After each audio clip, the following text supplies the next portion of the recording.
toutes et à tous, on est vraiment ravis de vous retrouver pour notre premier rendez-vous de société de l'année 2018-2019. Je crois qu'il y a déjà pas mal de gens connectés, j'espère que j'en oublierai pas. On a vu Fabienne, on a vu Christelle, Christian, Fabrice qui est dans le train, donc Laurence aussi, mais je crois que j'ai oublié des gens, enfin j'espère pas. Donc en tout cas, bienvenue à toutes et à tous, c'est un nouveau jour de diffusion, un nouvel horaire aussi, et également un nouveau venu sur ma droite. Benoît Carmoal. Bonsoir. Bonsoir. Donc on est ravis de vous présenter Benoît qui va travailler avec nous toute l'année et puis pendant longtemps encore. Donc qui sera chargé des questions de laïcité, de lutte contre l'extrême droite. Et je suis très heureux d'être là. Nous aussi. Donc voilà, donc nouveau jour, nouvel horaire, mais toujours le même lieu. On est toujours super bien accueillis dans nos studios de la rue du Louvre. Et cette année, nos rendez-vous société se feront sous le signe de la fraternité. On a décidé d'explorer ce principe, de l'interroger. Donc, ce sera sous le titre de la fraternité, en question avec un S bien évidemment. Et ce sera notre fil rouge de l'année. Donc pourquoi avoir choisi la fraternité ? Plusieurs raisons. La première, c'est qu'à l'UNSA, on défend un syndicalisme de valeurs, on n'a pas peur de les affirmer, d'affirmer qu'on défend les valeurs républicaines de liberté, d'égalité et de fraternité. Et qu'à l'UNSA Éducation, évidemment, en tout premier lieu, on défend la laïcité, qui permet de vivre ensemble dans le respect de la liberté de conscience, l'égalité, avec un focus sur l'égalité femmes-hommes, la liberté et bien évidemment la fraternité, indispensable. En outre, pour deuxième raison pour laquelle on a choisi la fraternité, c'est que c'était une valeur qui a été très plébiscitée par nos collègues. Dans notre dernier baromètre UNSA Éducation, l'édition 2018, on avait posé une question. Quelle valeur de la République devrait aujourd'hui être la plus renforcée et défendue ? Et en tête, 45,9% de nos collègues, donc 45,9% de nos collègues ont placé la fraternité. Ensuite est venue l'égalité à 37,4% et la liberté à 11,3%. Donc aujourd'hui, on a encore lancé des super interviews. Donc 3 personnes ont accepté de répondre à nos questions. 3 personnes qui revisitent, qui interrogent, qui le replacent dans le contexte historique, la fraternité. Donc il s'agit, on aura aussi notre secrétaire général, donc Frédéric Marchand, qui nous parlera des valeurs du syndicalisme, Christophe Rochasson et Réjeanne Sénac. Mais je vais tout de suite passer la parole à Karine. Bonjour à toutes et à tous. Et voilà, c'est ça le direct. Voilà, vous avez vu ce glissement. Alors, donc, pour ceux qui ont l'habitude des rendez-vous société, nous commençons toujours par un récapitulatif en images de nos derniers articles en ligne. Vous pouvez voir déjà ce récapitulatif écrit donc sur notre page Facebook, UNSA Éducation, secteur société. Donc, nous avons traité de l'éducation à la sexualité, de l'extrême droite en Europe, du plan pauvreté, donc tout ça en images pour vous et rien que pour vous. Quel pro!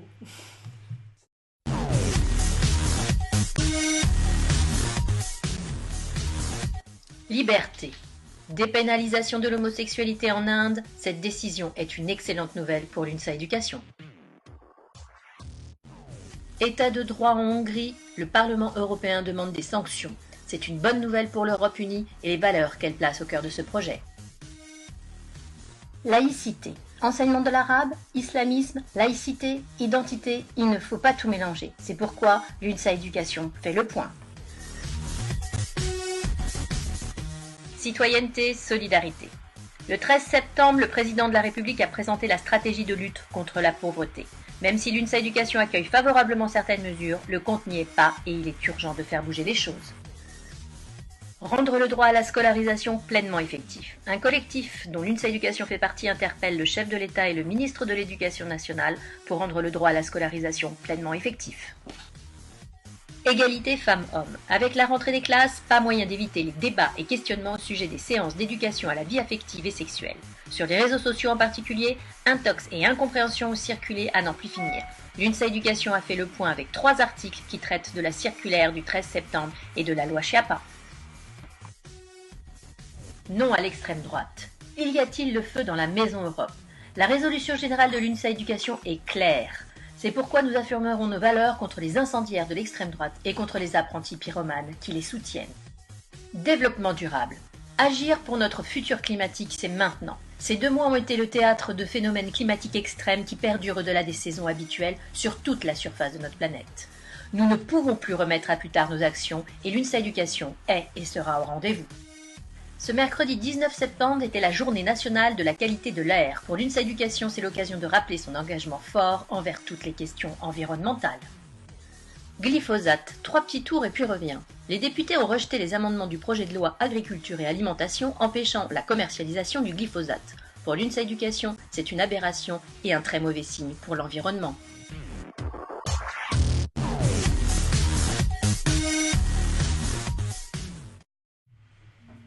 Eh bien, nous revoilà. Merci Christelle de m'avoir dit qu'il fallait que je vous regarde parce que j'avais un peu tendance à regarder en haut à droite. Donc maintenant, on va entendre Frédéric Marchand, donc notre secrétaire général de l'UNSA Éducation, à qui on a posé 2 questions sur la fraternité. La première, c'est de savoir quels enseignements nous on peut tirer de ce baromètre de l'édition 2018 du baromètre de l'UNSA Éducation. Et la deuxième, c'est est-ce qu'on peut faire vivre et comment est-ce qu'on peut faire vivre la fraternité dans le monde éducatif. Bonjour Frédéric Marchand.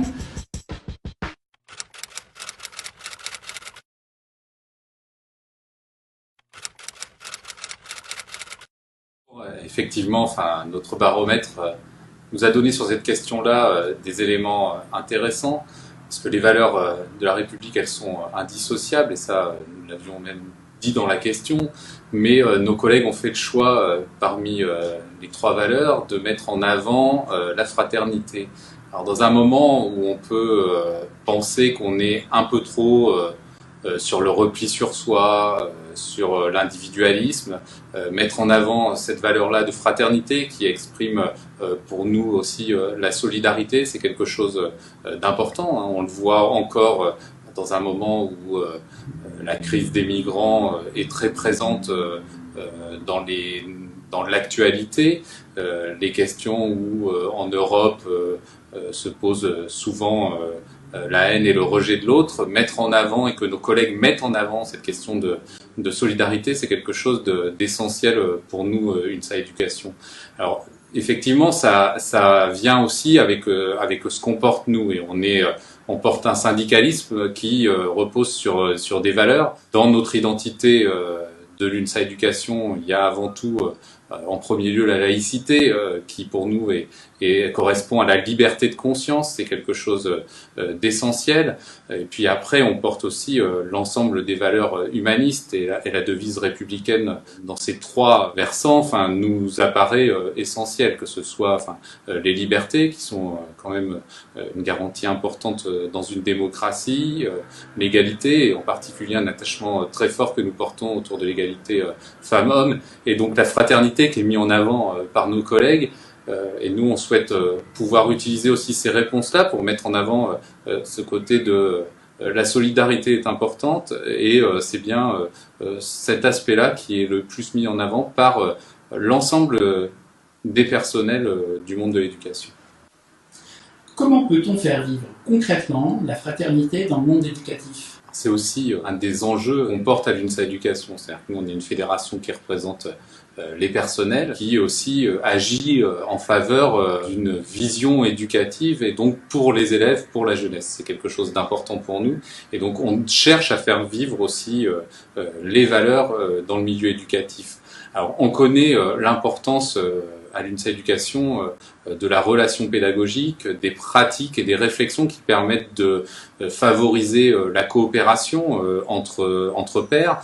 C'est quelque chose qui a un apport réel et concret. On a un certain nombre d'expérimentations, de projets qui sont mis en œuvre par nos collègues sur le territoire. Il y a beaucoup de diversité sur ce champ-là, et qui contribuent à faire vivre concrètement les valeurs de la République, et donc la fraternité et la solidarité. On est là-dessus parfois quand même en décalage avec un certain nombre de volontés politiques qui voudraient voir juste dans l'éducation quelque chose où on se contente de transmettre et qui soit quelque chose de très descendant. Nous, on pense qu'on doit favoriser le travail entre les élèves, entre les jeunes, selon les lieux où ça se passe aussi.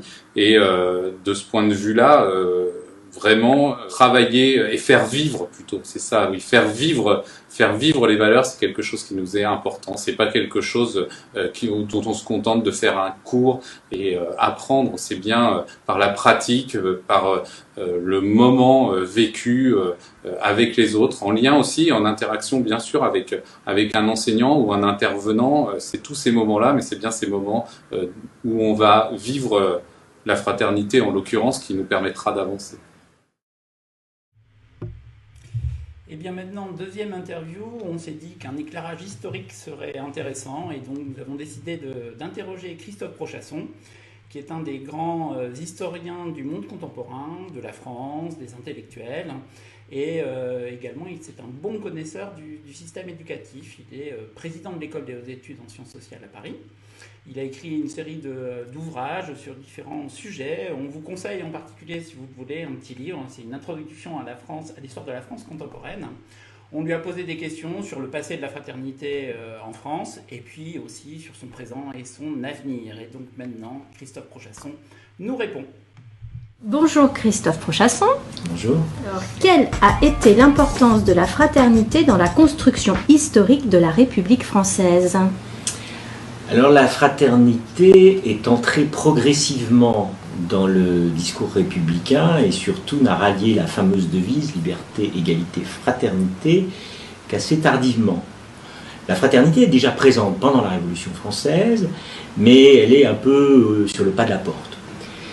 Et puis dans les années 1830 et surtout dans les années 40, notamment au moment de la Seconde République, qu'on qualifie souvent de moment fraternitaire dans l'histoire de la République, là, elle a intégré définitivement cette devise. Et puis il y a un troisième moment, si vous me permettez, pour préciser les choses, où la fraternité prend les atours de la solidarité. Et où on voit à un moment où, au fond, c'était surtout concentré sur la liberté et l'égalité, la fraternité ressurgir précisément avec le mot de solidarité. Reste à voir, évidemment, quelle est l'actualité aujourd'hui de cet idéal, de cette valeur qui ressurgit de temps à autre, par exemple sous la forme d'un grand ministère dans les années 80, celui de la solidarité, mot qui avait un petit peu disparu après la Deuxième Guerre mondiale. Ce terme renvoie à plusieurs significations, avec des connotations religieuses par exemple, mais aussi peut-être synonyme d'exclusion. Ainsi, les frères sont des hommes, ce qui exclut les femmes. Pourquoi avoir donc ajouté ce principe à la devise républicaine ? La fraternité, c'est la petite dernière donc de la République, mais petite dernière nécessaire à assurer les deux idéaux précédents. La liberté est toujours menacée par l'égalité, et l'égalité est toujours menacée par la liberté, ou plus exactement, les deux notions touchent leurs limites dans leur coexistence. Alors, en quelque sorte, la fraternité est là pour rappeler aux uns et aux autres qu'ils sont frères, c'est-à-dire qu'ils sont libres, certes, mais dans le respect d'autrui, dans le respect du frère, du semblable, même de l'identique. Cette notion d'égalité, elle est aussi en quelque sorte libérée de ce qu'elle peut avoir de limitant avec cet idéal de la fraternité. Quel est selon vous l'avenir de la fraternité ? J'espère que l'avenir de la fraternité est immense. Je pense que nos sociétés sont devenues très peu fraternelles, très individuelles, peu fraternelles. Et qu'en conséquence, pour accomplir les idéaux qui demeurent, ceux de l'égalité et ceux de liberté, il manque en effet de la fraternité. Et on a vu récemment, dans les dernières années, ressurgir cette notion modernisée, par exemple, sous le nom de care, de soin, c'est-à-dire d'attention à autrui, dans ce qu'il a de fragile, dans ce qu'il a d'éphémère, et peut-être était-ce là, au fond, une nouvelle fraternité. Merci Christophe Prochasson. Merci à vous.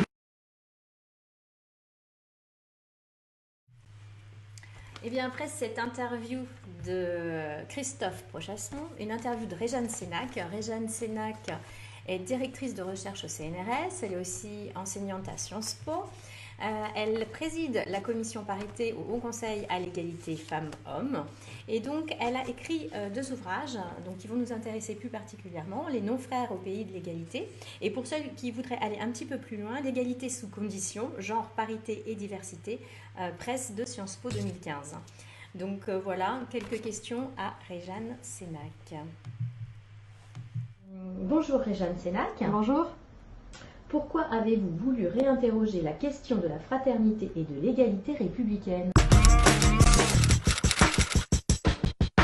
Parce que ça part d'un paradoxe. Je pense que nous partageons le diagnostic d'un dysfonctionnement du principe d'égalité, en faisant malheureusement le bilan d'inégalités, que ce soit des inégalités économiques et sociales, des inégalités territoriales, d'accès. Voilà. Et dans le même mouvement, nous avons un rapport assez idéalisé, voire totémique, à nos principes et à notre devise. On va prendre un exemple tout simple, qui est celui de l'orientation scolaire. On peut être dans une espèce de mythe de l'expression des goûts individuels et se dire, si les filles et les garçons se rendent différemment, c'est tout simplement parce qu'ils aiment autre chose, on ne va pas les forcer. Voilà. Cette lecture-là est quand même une lecture assez insatisfaisante, et en particulier très rapidement quand on regarde, on se retrouve avec 80% des filles dans les filières littéraires, très peu par contre de filles dans les filières par exemple industrielles, et on voit qu'en miroir les garçons sont aussi très peu représentés par exemple dans les filières sanitaires et sociales, puisque de mémoire je crois qu'il y a 97% de filles. Ces différences-là de positionnement, c'est des différences qui disent des hiérarchies sociales et des constructions héritées. Et donc ça nous amène à nous poser la question, en particulier quand on regarde, quand on comprend cette devise républicaine, quelle est l'articulation entre ces principes de liberté et d'égalité et le qui, à qui elle s'adresse, à qui elle s'applique, qui donc sont dits par un terme qui est tout sauf neutre, qui est celui de fraternité, qui charrie de l'entre-soi, qui charrie une similitude, en particulier virile, qui a justifié l'exclusion, en particulier des non-frères et donc des sœurs, du droit de vote et d'éligibilité, mais aussi des lycées quand ils ont été nouvellement créés, donc des programmes qui étaient des programmes différenciés jusqu'en 1924. Donc se poser la question du qui du politique et de l'articulation entre le vers quoi, le pourquoi et le qui est absolument pas accessoire ou purement rhétorique. Pouvez-vous nous dire qui sont les frères et ces non-frères exclus de cette fraternité républicaine? Déjà, on peut se dire que c'est une question étrange de se demander qui sont les non-frères alors que nous sommes tous censés être des frères. Alors, si on nous disait qu'on est tous censés être des sœurs, on se dirait c'est bizarre. Alors que les frères, on a l'air de trouver ça tout à fait normal puisqu'on a été bercé dans un récit républicain qui est celui de l'universalisme neutre et abstrait. Donc, qui sont les frères et les non-frères? C'est en particulier celles et ceux qui ont été exclus, non pas de manière accessoire ou de manière contradictoire avec les principes, mais au cœur même de ces principes. Ceux que l'on a exclus parce qu'on les considérait comme n'ayant pas la capacité, la puissance d'être des semblables au sens d'être des êtres politisés qui mettaient à distance leur mission naturelle.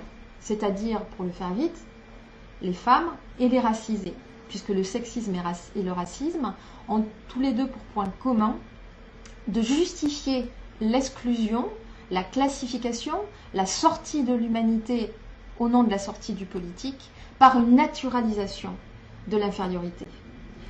C'est assumer un héritage qui est un héritage contradictoire, plein de dilemmes, plein de paradoxes, pour enfin être à la hauteur de nos principes. Et pour cela, il faut se poser la question en effet de qui ont été historiquement, juridiquement et conceptuellement les frères, et donc ceux qui ont été exclus, les non-frères, et comment ça parle et ça agit encore aujourd'hui. Vous suggérez de remplacer le terme de fraternité par celui d'adelphité. C'est une proposition qui est à la fois tout à fait ambitieuse et sérieuse.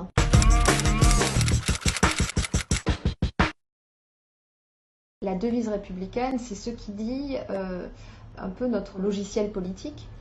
Et si on reste sur un logiciel qui dit le lien en disant l'exclusion, il y a là une contradiction qui est difficilement dépassable.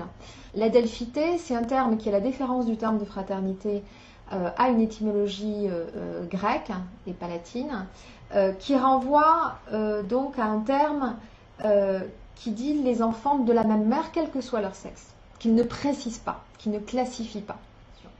Ça peut apparaître utopique, et ça l'est, mais d'une utopie réaliste. Changer la devise républicaine, réfléchir ensemble à ce que l'on juge le plus légitime, c'est éminemment sérieux, important, et il est temps de le faire. Et c'est se créer des horizons à la fois de réflexion, de pensée, puisque les mots à travers lesquels on parle sont ceux à travers lesquels on pense et on agit. Donc, ayons ce courage-là de se confronter, de nous confronter à notre passé pour vivre un présent et un futur plus juste et plus cohérent. Donc, vive la liberté, vive l'égalité et vive la Delphité. Notre rendez-vous société se termine. Nous voici donc à nouveau tous les trois avec Martine qui n'est pas loin. Donc voilà, notre rendez-vous de société se termine. Merci beaucoup d'avoir été là. On espère que c'était bien pour vous. On se retrouve le 15 octobre pour un nouveau direct, toujours donc sous le thème de la fraternité en question. Cette fois-ci, on traitera de la question des frontières et migration.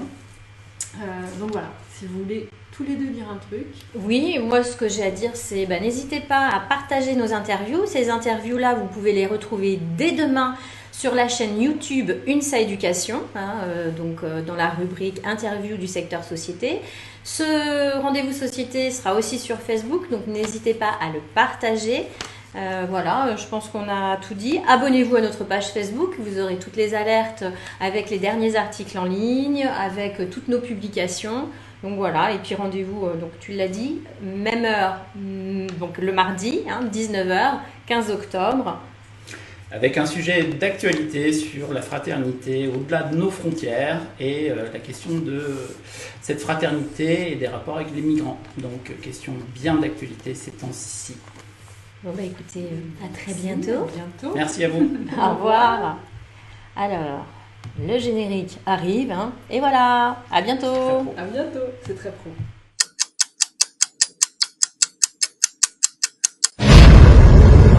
Évidemment, le secteur société fait tout pour se faire remarquer.